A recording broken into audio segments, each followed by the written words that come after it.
Welcome back to the PHNX Mercury podcast. I am your host, Erika L. Day, and I'm joined today by Mr. Stephen Pridgeon Gardner. And I was a lot more excited to talk to you guys maybe like an hour and a half ago, like before the game against the Liberty was finished. I know we're going to get there to talking about that, so I won't talk too much on it right away here. But yeah, I definitely was a little more excited maybe 45 minutes to an hour ago than I am now. But Stephen, it's been so long. How are you? How you been doing?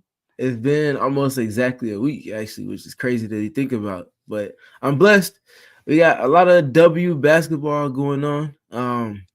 The Mercury have hit a little bit of a skid the last handful of games. I feel like some of it is attrition, just with not having not just Brittany, but also now Rebecca Allen, and also missing Suge Sutton in one of those games as well. Things are kind of adding up over time. But I think in time, they'll get to where they need to be. It's just going to take a little bit more of luck on the injury side of things, and also for them to just continue to build chemistry.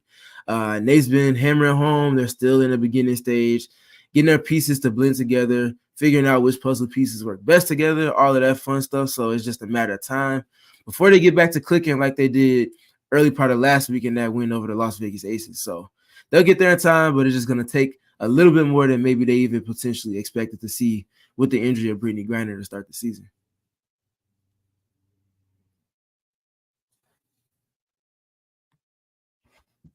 Stephen, can you hear me right now? Yes, you're all good. Yay! Yep. Okay. I was screwing with my audio a little bit there, but yes. So I actually have no idea what you just said, but I'm going to pretend I heard everything. Oh, I got you. Long story short, they're still in the beginning process with everything. And the injuries that they've amounted over this losing streak have added to slowing that process down just a little bit. Listen, I think that above all else, they definitely felt the absence of Rebecca Allen these past couple of games. I think, not only are they being eaten up on the inside, but just the size on the perimeter is even killing them. I mean, it's just been all over the floor that size has just definitely been a problem for them. So I think, obviously Rebecca Allen did not travel with the team. She is in concussion protocol after a pretty bad hit in the game versus the Wings. And so I think when the Mercury comes back home on Saturday or on Sunday and hopefully has Beck Allen back, hopefully we're in a better position to kind of play with some more size. I'm not going to say great size because it's still not much, but more.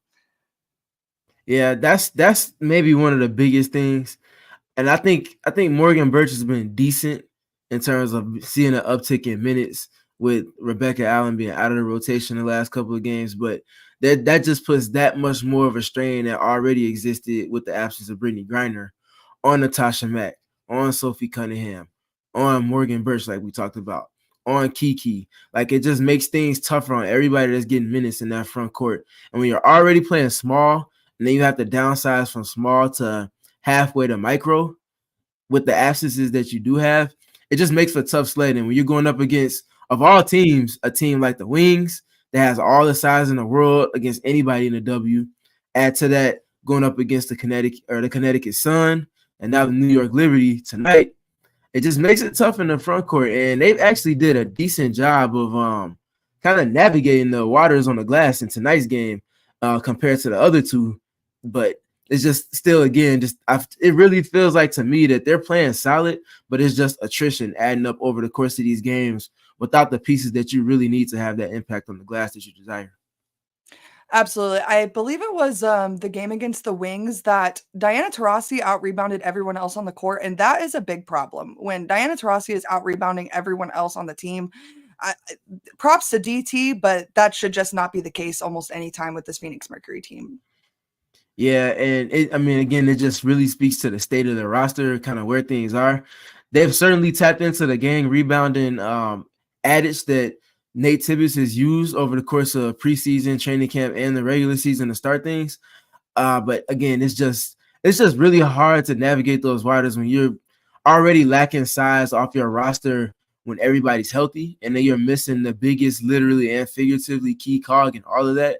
And then you double down on that by losing your starting power forward in addition to that. Just makes for a tough sledding against teams that have the front courts the likes that they've seen over the last 3 games now. Yeah, absolutely. Well, looking back a little bit over our weekend, I'm not going to say the Mercury had a terrible weekend. They started out their weekend against the Mystics on Friday, or I'm sorry, Thursday. That was Thursday. Sorry, my days of the week are all sorts of jumbled up. But I do think we should start out with Natasha Cloud's guard performance in that particular game against the Mystics. I think that she did obviously win player of the game in the game versus the Mystics. And I think it showed in just about every aspect. I mean, she really showed up ready, not so much to put the most points on the board, but definitely ready to facilitate and get the job taken care of against her ex team. Yeah, that Wings game, woo, it was it's it just gets a little tough when watching the team without the pieces that they need to be successful because it makes them shapeshift so much. Like I don't think they had to do it as much as they did earlier in the regular season when they had a majority of the pieces outside of Brittany. But again, when you double down and you end up losing Rebecca Allen, it just makes things extremely tough. But I do think it was a good game for them to just take a step forward with. Obviously, you want to win the game, you don't want to lose, and then everything that comes with the loss early in the season when you're building the momentum that you did from the win against the Aces. But you just want to kind of try to navigate that and find positives to take away, especially early through this first quarter of the regular season. I think that's something that we emphasize early on, regardless of results. Just kind of seeing the teams taking steps and kind of taking the adversity that comes with the injuries that they're going up against internally and just finding ways to navigate those waters. I think they did a solid job in that game against the Wings. Obviously, late it kind of slipped through their hands, and I think again it's just the attrition that's kind of working against them on a 40-minute basis. But that was a tough game. But I'm curious, what were your thoughts on that game against the Wings? My main thought is how the hell do you even begin to guard Erika Agumbawale? First of all, you really don't. You just have to Like, hope she misses. yeah, I mean, and I think that's the first 40 piece I've seen in person, and I was like, does it have to be Enrique on the Mercury? Does it have to be? Like, what did I do to deserve that? But nonetheless, I'm still blessed to be witnessing such greatness, whether it's from the Mercury or the Dallas Wings, anyways. So that definitely was a little bit soul crushing. But I think above all else, the thing I've walked away from most of these games feeling is the fourth quarter has really been a struggle for the Mercury. And I think a lot of it is, like you said, the lack of depth does not help when you're trying to beat up on John Quill Jones when you're 5 inches shorter than her. You're obviously gonna get a little more winded than if you matched up with her a little bit better and you spent the last 30 minutes trying to do so. But being that they have just really struggled in the fourth quarter. I think that their decision making has shown really poorly in the fourth quarter. They've turned the ball over significantly in the fourth quarter, and it's just caused they were in a winnable situation tonight against the Liberty, and had they made some better decisions in the fourth quarter, we would be having a completely different show right now. Yeah, and just for me, and just kind of recounting and looking back at that game against the Wings, those quarters that we talked about in maybe our second or third episode, where we were talking about obviously this team is built to score and to score in abundance, and how they can't have these quarter spells where they're sub 20, sub 22 points in any given quarter just because of the offensive firepower that they have. There's just been a few too many of those quarters kind of sprinkled into their game-long processes, and that really works against them because I just don't feel like this roster and this team should ever be working uphill to score against an opponent. Just because if you try to take one thing away, that means something else is being overcompensated for. And now you got Natasha Cloud getting 20, 25 points. Diana Taurasi knocks down 7 threes, 6 threes like she did on opening night. So I just feel like they have to be a little bit more consistent on the offensive side of things. And obviously want to again preface with us speaking about this team operating without Brittany Griner, important in their general process. Nonetheless, I do still feel like there's a certain ceiling that this team can reach on offense even without Brittany. And they just have to make sure they're checking at the bare minimum that box off because the room for error is already marginal as it is without Brittany. And I feel like if they handle the scoring piece, which is something they can certainly do, and they certainly have shown that they can do on consistency, that's where they'll really be able to kind of scrape together more wins like they did against the Las Vegas Aces earlier this season. Listen, and I think that a lot of people, are going to look at this loss against this Connecticut Sun yesterday and say, "Oh my God, the Mercury is not that good." But I, I beg to argue that this team has been through a lot over the last 2 weeks. They lost their starting center, who is Brittany freaking Griner. Okay, we're not like they're missing their heart and soul on the floor. And then, they lose Beck Allen, they lose Shug for a game. Like, they have honestly one of the hardest road trips I've seen so far in the W. I mean, to start with the Connecticut Sun, go to the Liberty, and end with the Lynx. There is no I was just looking at the WNBA standings, and at dead last is the Washington Mystics. And I just want to say that the Washington Mystics are not a bad basketball team. There is not a single team in this league that isn't good. And it has very good pieces in place to win an abundance of basketball games. That being said, the Phoenix Mercury, I think, is going to, like Marvin Rodriguez said in the comments, that Olympic break for this maybe a little bit aged roster is really going to be clutch for this team.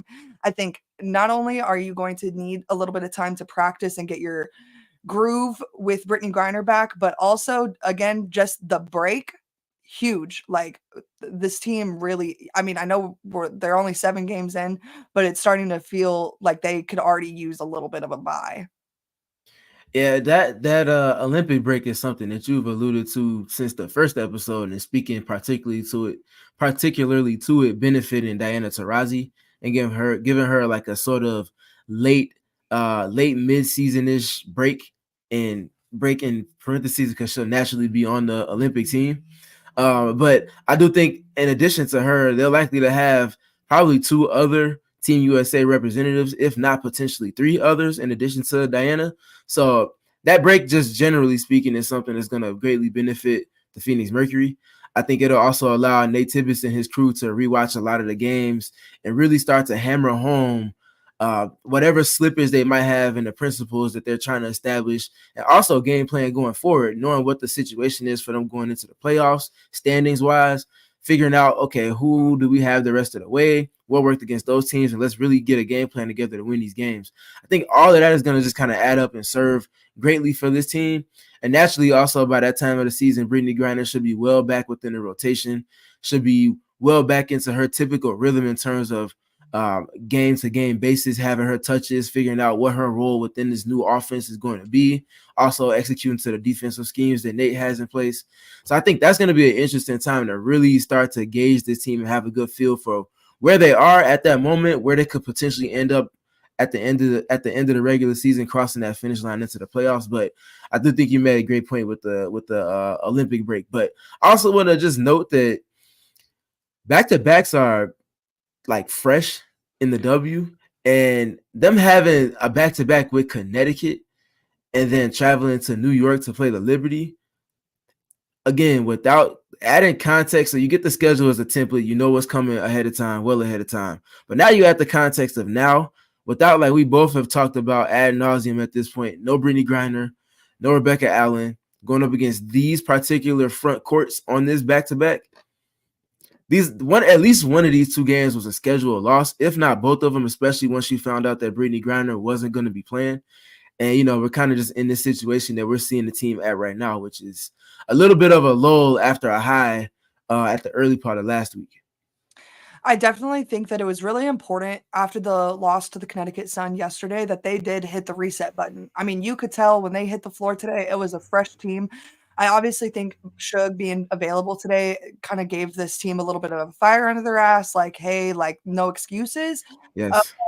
But at the same time, like you said, the back-to-back is really no joke. And Connecticut Sun has been together for a long time and has the utmost, like, firepower in their home court. So coming off of a game where the Phoenix Mercury played damn near historically bad, and to stay in this game against the New York Liberty the way they did has me very impressed. That's now 2 games where anybody that's viewing the Phoenix Mercury has been left. Well, I mean, you could potentially say 3 this season where they have left any type type of viewer impressed. Opening night, you could say the very same thing, given how they looked in the preseason and, the leaps and bounds that they grew to ultimately, obviously, like you talked about, no moral victories for this particular team, but that's a great step in the right direction, what they saw on opening night against the reigning defending back-to-back champions. And then you could add the second game against the Aces to that mix as well. And then naturally, obviously, tonight's game, again, looking at them just, again, being up against odds and adversity injury-wise in addition to scheduling, and just seeing them be able to answer and really have a lead. They had a 4-point lead, a 5-point lead at one point early in the fourth quarter. And just seeing them continue to respond to adversity, responding to in-game adversity. The Liberty go up 15, almost 18 points. They cut that lead down, get it down close to halftime, and then they go to the third quarter and end up winning the third quarter, I believe. And yeah, they won the third quarter 15-13 after winning the second quarter 24-14 to erase that 15-point deficit that they saw in the first quarter. So again, just being able to have that part stapled in your foundation as a team that can throw its own jabs and dictate in terms of setting a tone, but also be able to flip that script. And in the event that you are behind schedule in terms of where you would like to be in the game, whether that be at a mild deficit or a multi-possession deficit like tonight, be able to scratch and claw, fight your way back into a game, show some scheme versatility, switching things up to get a spark. Like you talked about, getting efforts from Suge Sutton from the reserve unit and everything that's so important to everything that Suge brings to this team. I mean, they're showing the makings of a team that's going to be hard to deal with just because they have a certain bar that they're going to meet every night in terms of competition level. And if there's any sort of lull from an opponent, that's a window of opportunity for them. And they, needless to say, they take full advantage every time one is presented. Absolutely. I think like we've probably beaten like a dead horse at this point. Suge Sutton is absolutely like unreal off the bench. I don't want too many teams to watch her come off the bench and be like, we want her. Like, I literally feel protective mama bear hands over Suge Sutton. Like, don't let her play too good too much. You know what I'm saying? I hear you, but this team definitely needs her to be at a certain level. And she's certainly been at it when she's been healthy. Now, knock on wood, I hope that continues. That was kind of a freak play where the injury even occurred in the first place. So having Suge back and everything that Suge continues to present to this team as a spark is everything. And I think also in addition to that, we talked about it on the first episode and just kind of looking at, like, obviously, you got Diana, you got Brittany Griner. We talked a lot about Kalia Copper and Natasha Cloud. We talked about Rebecca Allen as well, Sophie Cunningham. Talked about that top 6 players, right? That seventh piece in all of that in terms of talent for talent and pieces that will be relied upon in succession. I think that seventh piece is Suge. And I think a lot of that is going to come from Suge either subbing in for Natasha Cloud, allowing Natasha Cloud to get off the ball some, and being able to play point guard and put players in positions to be successful. You see her a lot of times at the helm of offense, directing traffic, telling players to go here and go there, and to reject screens and tell the screener to no, go screen for Diana in the corner so she can come off a pin down, or the same thing for Kalia Copper or Rebecca Allen. I think those little things in floor generalship are really important, especially when you get everything that you get from the point guard position in Natasha Cloud. To have somebody else that can keep the offense afloat and organize things from a general standpoint, I think is really important. And Suge's importance is only going to grow as the season goes on. Absolutely. I think there's no player on this Mercury team that I'm more excited to watch develop than Suge. Yeah. And it's just such a fun style of play. It's like a spark. Like Natasha plays a certain way, and that's already like elite level of point guard play. But then you get Suge coming off the bench. That's a luxury. And then everything that comes with her dynamic is it just really adds, and it really fits as a puzzle piece to everything that they're building. All right. So we talked a little bit about the game against the Wings. We talked a little bit about the game against the Sun. I've moved on from both, quite frankly. We are more so in the moment now. Tonight, the Phoenix Mercury took on the New York Liberty. We've talked a little bit about it now. Again, I want to say how impressed I am at how close they kept this game, especially after getting their teeth kicked in the way they did yesterday. Literally 24 short hours ago, they couldn't score 50 points. So for them to do what they did tonight, I am very, very impressed. I think it's really important that they do the exact same thing though tonight, and they hit the reset button and they watch some film tomorrow and hit the door running in Minnesota, because that is going to be a much tougher game than I think a lot of people are open their eyes for. Yeah, I mean Minnesota's playing the Aces right now, and last time I checked before we hopped on, they were down almost double digits, close to the fourth quarter starting. So I'm curious to see how that's gonna look when we wrap up.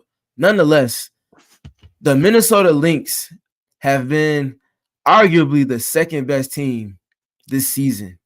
Obviously, the best being the team that the Mercury lost to in a game prior in Connecticut. That team is undefeated, best record in franchise history for the start through the first 6 games. They got Justin Thomas playing at an MVP level, DeWanna Bonner playing at an MVP level. They got it all working for them and then some. But looking at the Minnesota Lynx in particular, that's a team that the Liberty have only lost 2 games, one of which came to the Chicago Sky, and the other of which came after that game against the Sky to this very same Minnesota Lynx team. And they just put defenses in a bind. They've added 2 former Chicago Sky players to their context with Courtney Williams and Atlanta Smith, giving them 5-out spacing. And Nafisa Collier has been arguably the best player in the W so far this season. And you add those things up to the roster continuity that they have, it's gonna be tough sledding. It's gonna be tough. You know, Stephen, I want to call out the Sky for a second, because I was listening to your pod earlier and I heard y'all saying something about how y'all needed someone to provide y'all spacing, and it sounds like maybe the Sky got rid of all their spacing keys in the off season. Is that true? Like, I wouldn't say got rid of. The only player they got rid of was Kalia, and Kalia demanded that trade, but they lost those players in free agency. I hear what you're saying, but I don't think it was by choice that they lost Atlanta and Courtney. I think they decided to go elsewhere for reasons that we do not have enough time to dive into on this particular podcast. Atlanta Smith, I know there's some of y'all from the fantasy league in here. Atlanta Smith is the best pick I took in the fantasy draft, just so everybody knows. Last time I checked, she was shooting north of 60% from deep. 65. And she's also Yep, hold on. I got it pulled up actually. Yeah, 64.7 from beyond the arc. Yes, ma'am. 64.7% from beyond the arc. And this is somebody that's a player that's serving in addition to everything that Courtney Williams is doing, in addition to everything that Kayla McBride is doing, in addition to everything that Nafisa Collier is doing. Like, this is an ancillary player that's playing at an elite level from deep in particular. It's just making things tough, and everything they do on defense is just so far ahead of schedule. I'm sure even where Cheryl Reeve, their head coach, thought they would be at this juncture of the regular season. They're well ahead of the curve, and they're going to be a team that's going to have to be dealt with, not unlike the Mercury will be when they get healthy. Yeah, absolutely. Yeah, I know we talked about Atlanta, but Miss Nafisa Collier is playing at an MVP caliber level. Like this, there is nothing she doesn't do, right? There's literally nothing that she doesn't do on the basketball court. In my notes, it says she leads the league in steals per game, 4th in points per game, 3rd in rebounds per game, and 5th in blocks per game. So again, what does she not do? And she gets to the free throw line 6.2 times, which is 7th in the W.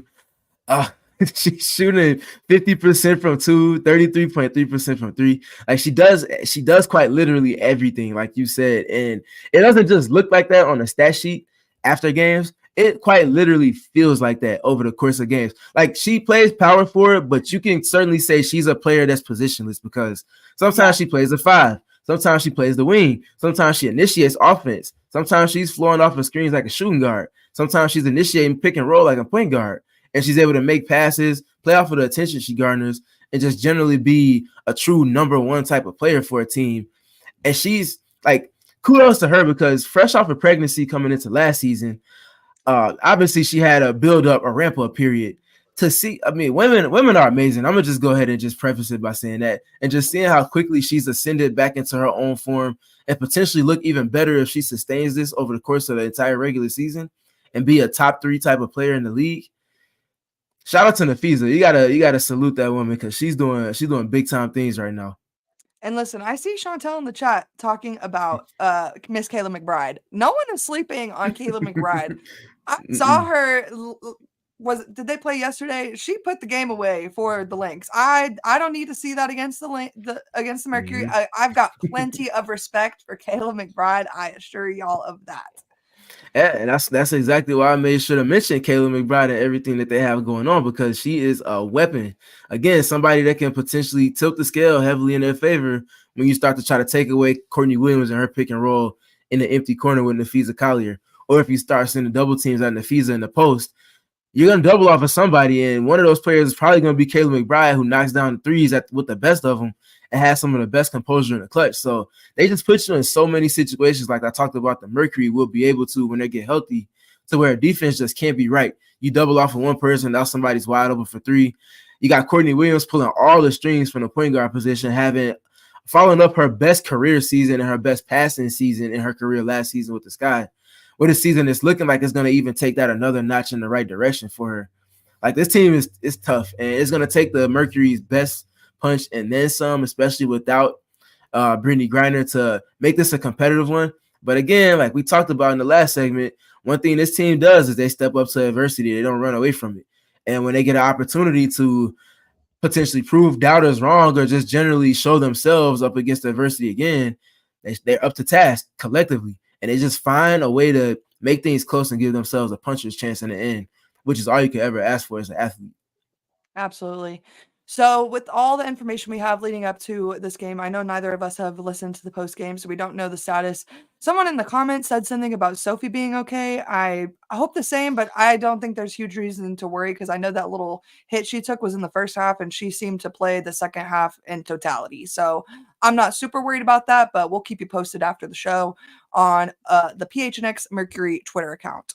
But so, with all the information we have, though, what would you say do you think is going to be the result of this game, Stephen? This is a tough one, especially coming from this back-to-back that they had to deal with the past two games. I'm gonna go ahead and say they'll lose that one. It's gonna be, I'm gonna say 90-84. It won't be a blowout. I think they might have some lows early in the game. They'll scratch and claw their way back into it. It might honestly look a lot like this game against the Liberty tonight. Just coming up against the Merc or coming up against the Lynx in their arena. But I do think they'll come up short in that one. I'm gonna say 90-84. That's fair. I'm gonna say y'all know I've picked the Mercury to win every game so far. Okay. But I am going to think I do think that the Mercury will take the L in this one, and they will come back from this road trip 3-5. And I think it's going to be I don't think it's going to be a blowout either. I think it's going to be somewhere in like the 80s, like 87-81, somewhere in there. I think that it is going to be a shootout, and at some points in the game, I think we're going to be witnessing 3 for 3 on both ends of the court, which I think is going to be really exciting. But let's see what the Mercury can do. With And that, though, that's my big thing. That's my big thing right there. I just wanted to mention that's the great elixir that the Mercury have in their back pocket. You can talk about them being up against talent disadvantage at times with the injuries they have, but they shoot so many threes, and it's not like a random type of attempt. It's certainly baked into their process. Nate said he wants to shoot 30-35 a night. They get up that number of attempts that they need to, and they knock down 12, 13, and the Lynx only knocked down 7. That's enough to tilt the scale, and for them to again be able to get those timely stops and windows of a game to give themselves that puncher's chance in the end. And they have a bunch of players with the other world type of confidence, particularly in Natasha Cloud, Kalia Copper, and Diana Taurasi. And again, you're going on the road. You got 3 veterans, all have rings, all have that veteran know-how. You're going to give yourself a chance, roll up your sleeves, and get to it. I definitely think that the Mercury also takes being on a 3-game road trip and 3-game road trip and being on a 3-game losing streak. Anyone who knows anything about this team's personality knows that they're taking that personal, and they're ready to be off of that losing streak. This is a team that likes to win, and that's really all I can say about that. They do not like to lose. You can see it on all of their faces when they walk off the court last night and tonight. They don't like losing. You can say it's cliche, but they quite literally hate to lose more than they like to win. Right. And I think they'll have a lot of pride in just being able to scrape together one win on this crazy competitive road trip that they had set up for them early in the season. And I think, I mean, again, I predicted for them to lose by 6, but I can certainly see them finding a way to just scratch and claw to win and come back to the crib with a little bit more of a rhythm in the winning streak sense. You know, obviously Beck didn't travel with the team, but it would be a nice little surprise to get a little email saying, "Hey, Beck showed up and she's gonna play on Friday." It would be a real nice surprise, huh? It would be. I'm not expecting her to make it for that, unfortunately. I do Me think she'll be either. waiting for that game on Sunday, but I mean, I've been wrong before, and I would love to be wrong and she pops up in that one because they'll certainly need her versatility up against Nafisa Collier and everything that the Mercury will need from the defenders against the Lynx. Well, listen, y'all. I know we talked about it a little bit last week, but I have to mention how freaking excited I am for the PHNX Mercury takeovers coming up here next month. Listen, we're not even that far away. We're like less than 2-3 weeks away from the Mercury's game against the Aces. So the first one is going to be June 13th against the Las Vegas Aces. Listen, the Aces have beat the Mercury only once out of 2 games this year. How much do you care to be a part of beating the Aces again? That is what's at stake here. And listen, Steven's flying out from Chicago. I'm driving up from Tucson. Our dedication to being at these takeovers, great. So your dedication to being there with us has to match. Okay. And so I'm really excited to meet the people who I haven't met. I know I've met Amanda, Chris, and so many other views in the chat, but listen, how exciting would it be to meet even more of you and then walk over to the Footprint Center and enjoy a nice dub against the Aces? I can't think of a better way to spend my weekend.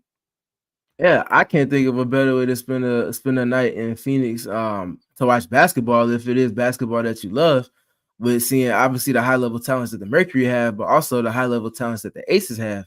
You get to see the back-to-back reigning champs. You get to see a team in the Mercury that took it to that team multiple times and got a win in one of those 2 matchups, and a rubber match in a sense in this third matchup taking place at the Footprint Center. I mean, it's peak basketball. It's elite level basketball that you're not going to find at a higher level, especially on that particular night. So come through, tap in with us, kick it with us for a little bit. Let's watch some great basketball. Yeah, be there or be square is basically what Stephen and I are saying. No, that's basically what I'm saying, but that's literally what you just said. I am pretty excited, for the Mercury to be back home on Sunday against the Los Angeles Sparks. My gosh. This will be the first regular season matchup between these 2 teams, and so I'm pretty excited. I think that this is going to be a really good game and a really good showing for both teams. The one thing as a Arizona Wildcat fan that sticks out to me from that preseason game is if they start letting Eri get to her spot, I am going to have a seizure. Eri scored 21 points yesterday against the Indiana Fever, and I do not want to see a double-digit game for Miss Eri McDonald against the Phoenix Mercury, okay? What are your big lookups for that game, Stephen? Well, for those new to the Kalia Copper experience, allow for me to bridge that gap. I cannot confirm because I've not had any direct conversations with Kalia about her why she turns it up to the extent that she does against Kurt Miller-led teams.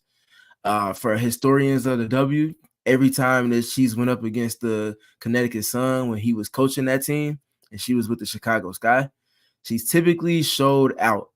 And the reigning Western Conference Player of the Week that she is, coming back home on Sunday, having a little bit of rest between the game that will have existed prior to that one on Friday night, I'm just going to go out on a limb and say that Kalia is going to have one of those games that reminds people why she's top 4 in the MVP race at this moment in the regular season, why she is the reigning Western Conference Player of the Week at the moment, and why she's one of the best scorers in all of the W. She's going to put pressure on the defense ad nauseum. Kurt Miller's defenses are going to have her directly in their crosshairs. She's not going to care at all, and I do think she's going to go out and have a big game. She's going to make it a whole lot of stress to try to guard her. And I think that she's going to really take it to the young rookies that they have sprinkled in their rotation between Rickea Jackson and Cameron Brink. Now, those 2 players in particular, with Rickea and and Cameron have a ton of defensive versatility, and they just do a great job executing the schemes that Kurt Miller has in place for them. But I do think that Kalia is going to be more than up to the challenge, and I can already tell she loves playing off of the energy that the home crowd gives her. And I think playing back and forth off of that, again, with the context of her going up against Kurt Miller, I think there's something brewing there. And I think the Mercury fans and the X Factor in particular are going to see a version of Kalia that they haven't gotten to know quite yet, just because they haven't seen her go up against Kurt Miller in a regular season context. Well, I'm pretty excited for that then. I will keep you posted on the vibes, huh? I did Needless want to to give say, a I little can see the update. vibes through the TV. I'm refreshing my stat page on the WNBA's website, and Kalia has officially dropped to 3rd in scoring. So that's kind of depressing. I mean, that just speaks to how far ahead of everybody else she was in the first place, though. You're right. You're right. You feel me? You feel me? You're right. So, I mean, at some point, they're going to have to catch up. You know, they're playing multiple games, all of that stuff. But Kai's going to get her get back. She's going to get her get back. I definitely think that after these games of struggle that we've seen from even Natasha Cloud, who had 20 points tonight, you know, Diana Taurasi, I think we do see them definitely show out a little more at home. I think this team takes a lot of pride in winning for the X Factor. And so I think that they took that loss against the Dallas Wings at home very, very personally, and they will remember that walking back in to the Footprint Center next Sunday. Yeah, and I think just generally, like the level of competition for this team is gonna get annoying to hear it repeated so much. But again, it's truly a weapon that helps you navigate the mundane windows of a regular season that can come up. And there's just so many competitors, like Kalia said, like Natasha said, when any one of them are lacking their energy, the other one brings it, gets in their face, and brings that energy up out of them. And that's just a form of accountability and leadership that dogs can speak the same language as other dogs. And when one dog calls out another dog for not being a dog, they start to bark. And when one starts barking, the other starts barking, and then another one's like, oh, yeah, I bark too. Let me bark. And now everybody's barking, and then you got your head coach barking on the sideline. Now you're engaged in the X Factor. And then we get 4 technicals in 2 games, yeah. You might get that, but if it's coming with doves, then who's going to bat an eye at it, you know? So, I won't. Y'all won't hear me bitch about it ever again. So, yeah, just let the dogs do what they do. They're going to figure things out. I feel like they have a good pulse and good temperature check for each other over the course of games. Pull the right strings, and I think they'll be fine. I'm really, really excited to see how this team continues to find chemistry on the court. I think you can clearly see it off the court in the, post-game interviews, walk-up pictures, and all this, that, and the other. Like, you can see that the off-court chemistry is there. But I think a lot of these little silly turnovers really do go back to just that these players really don't know each other just yet, and they're really still working on finding each other in the right spot.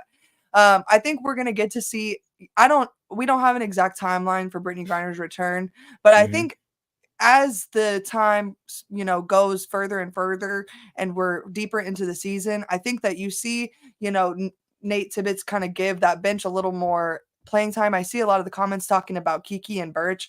I too have been pretty impressed with Kiki and Morgan Birch. And I think that they've both earned their fair share of opportunities coming off the bench, and they're showing out in those opportunities. And a quick shout out to Morgan Birch, who I know we talked about it last week. It doesn't hold that much weight, the plus or minus, but Morgan Birch had the highest plus or minus in this game against the Liberty tonight. She made a huge difference off that bench. And I think personally, the first 3 that went in for the night was Morgan Birch, if I do recall. And I don't think that the Phoenix Mercury even get in the opportunities or in the position that they were in to make this game a winnable game without that 3 from Morgan Birch early in the game. Yeah, I think it's that 3, and then it's also the versatility that she brings on defense. We talked about early in the show the spark that Suge Sutton was, and everything from the helm next to Natasha, and then in place of Natasha in the rotation when Natasha went to the bench to rest.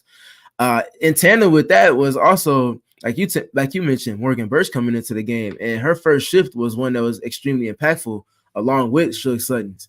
And I think, like you said, they don't get to where they get to in that game, coming back and doubling up that deficit that they saw in the first quarter and bridging that gap in the second quarter and then maintaining in the third quarter.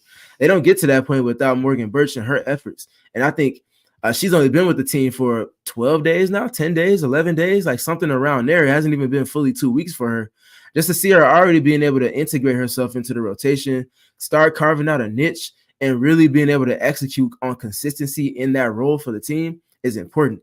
And I think Morgan is going to be a piece that is not going to garner the most minutes, but I think playing like a low-level 10 to 12-minute role with this team around everything that Nate Tibbetts is going to demand from her in her role, there's going to be a lot of merit there in terms of what she can bring and how important it's going to be to that particular role with the team.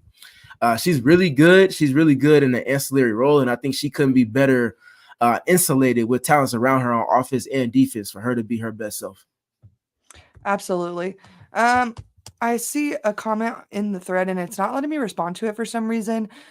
We actually do post the post-game interviews on Twitter. We don't always post them here just because they do come from Zoom, so it's not really like the best quality. So we upload it to Twitter, and you guys can see them all over there. I do it pretty quickly after the game is over. Today is a little bit of an anomaly because we kind of got some scheduling conflicts. But as soon as the show is over, I'll upload the clips from today's post-game presser on the PHNX_Mercury Twitter account. And y'all make sure y'all show love to those, because that is some tedious work there that's done on a consistent basis after games. So make sure y'all pull up to those threads whenever she posts them after post game, and tap in and show them things some love for sure. All right, Stephen, I am so glad we got to get back together this week, because I was kind of getting worried there for a second that we weren't going to get a chance to chat and catch up this week. But we do have a little housekeeping update. Next week, we will be live Monday and Wednesday at 6 p.m. Mountain Standard Time. I want to say it will be the last Wednesday for a little while, but I actually think that's a lie because the Mercury play the following Thursday. So as soon as we have the schedule for the following week, we will also let you guys know about that. But until then, Stephen, where can they find you? And actually, I'm so sorry. We got a super chat, and I got to make sure I give Mr. Marvin his flowers for giving us that super chat. For a new fan of this this show is helpful. Marvin, I appreciate you. I see you on my Twitter all the time. Like, I see you tapped in. So we really, really appreciate you. It's been already an incredible season. I know that the Mercury are 3-4, and it doesn't feel that great, but I assure you this season, we are in for a hell of a ride. Yeah, shout out to Marvin. We really appreciate you for the love and for tapping in and showing us some love, and also for allowing us to help kind of shape your opinions and your perspectives on everything going on in the W. We appreciate you for the love shown, and we hope that we are showing you that same love and informing and engaging you in a entertaining manner as a kind of return on your investment. So gratitude to you for that, and looking forward to interacting with you going forward. All right, Stephen, remind the people where they can find you on everything. Yeah, you can find me on Twitter at staytrues.3, STAYTRUESDOT3, and then also on YouTube at my first name Stephen STEPHEN, and then my two last names Prijon Gardner, and then the number 3. I'll be posting plenty of more film sessions, and also have some written work coming relatively soon. So you can find that obviously on the PHNX site, but also on my personal YouTube page. I'll be including those videos from YouTube and some of my writing for visuals for the things that I'll be speaking on. So be looking forward to that over the next week or so, and start getting that on a consistent basis from me. Stephen, have you ever met anyone with 2 middle names? I have not. That's hilarious. Sorry, you're a little 2 last names. My brother has 2 middle names because my mom couldn't decide which father-in-law to name him after, and I think that is hilarious. So Mom, if you're listening, just know you suck at naming babies. Anyway. Oh wow, yo, you heard it from her, not me. Hey, he set me up. He set me up. Nah, absolutely not. Absolutely not. Yeah. Big news also, I did write something on the Go PHNX site this week. So while you guys are headed over to go become diehards on the PHNX site, make sure you check out that quick little article I wrote about Kalia Copper, the Western Conference Player of the Week. Definitely make sure you to check that out. Follow me on Twitter at Erika Day. That's ErikaLeaday. And then make sure you give us a follow on Twitter on the PHNX_Mercury account. And wherever you're listening to podcasts, make sure to give us 5 stars, thumbs up, give us the best review you've ever left on any podcast ever. And that's it. We'll see you guys on Monday and Wednesday next week. We all silly like the mayor.